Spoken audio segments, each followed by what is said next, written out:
Then ask the minister, now are they coming to correct the papers or not?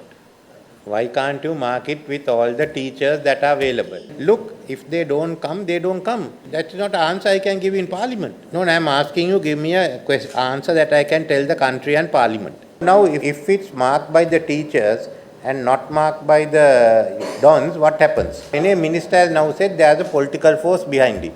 So now you have to go from there.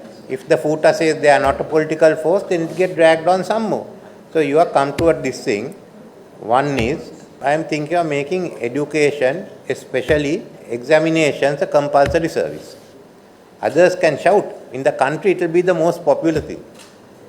And then secondly, an exams committee, GCE exams committee. Both those I will put it by emergency, and then you can bring the legislation. So one of the two tell me. So that I am asking you all this time. All these parents are waiting, you just can't put this thing aside, no man. And if no one, the people who, all those who marked the papers last time must be available for service now. If not, I will prosecute them and take their property off. So it's not a question of moratorium. You will be bankrupt. That's all. You can't stop the education of children, no? But what nonsense is this? So anyway, work out one of the two and tell me. That's all. By next week, I must tell the AG to be ready with the emergency regulation. Let's see which MP is going to vote against it. I'll ask for a vote by name.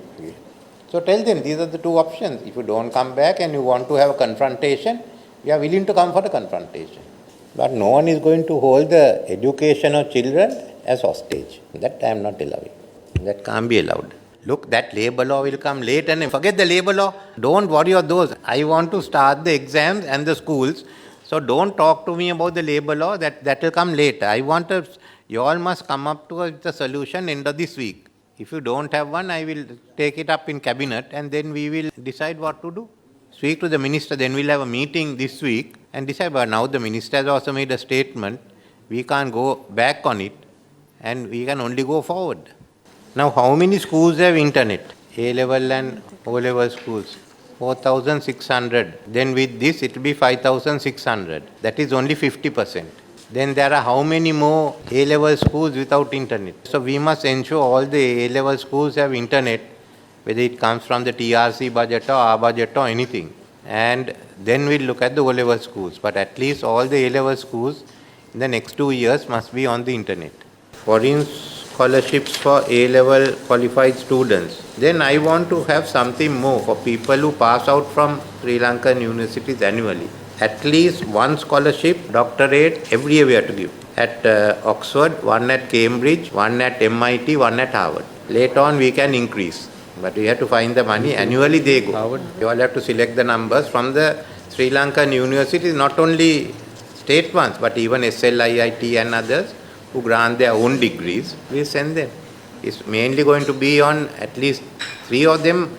You can rotate it. 3 of them has to be on technology. One is on liberal arts and social justice. And then we can even ask some of the diaspora to contribute to a fund that will pay for it. We have to have a plan, both public and private universities. How quickly can you get? You have to have 10,000 graduates going out of them for engineering technology and 5,000 we must take for medicine. But I want a plan for that. Look, you have 350, I got counting or more, government-run technical and vocational training institutes. So why don't we look at it and bring them all under, one is to merge, in my view, merge VTA and NITA together. Then bring all their things plus the youth council ones and others all under that. And work it, we must see what is the additional money we need for training next year. But you'll have the buildings. No? If you do 2 sessions a day, it's a question of more equipment. But next year we must take them and start training them according to the market demand.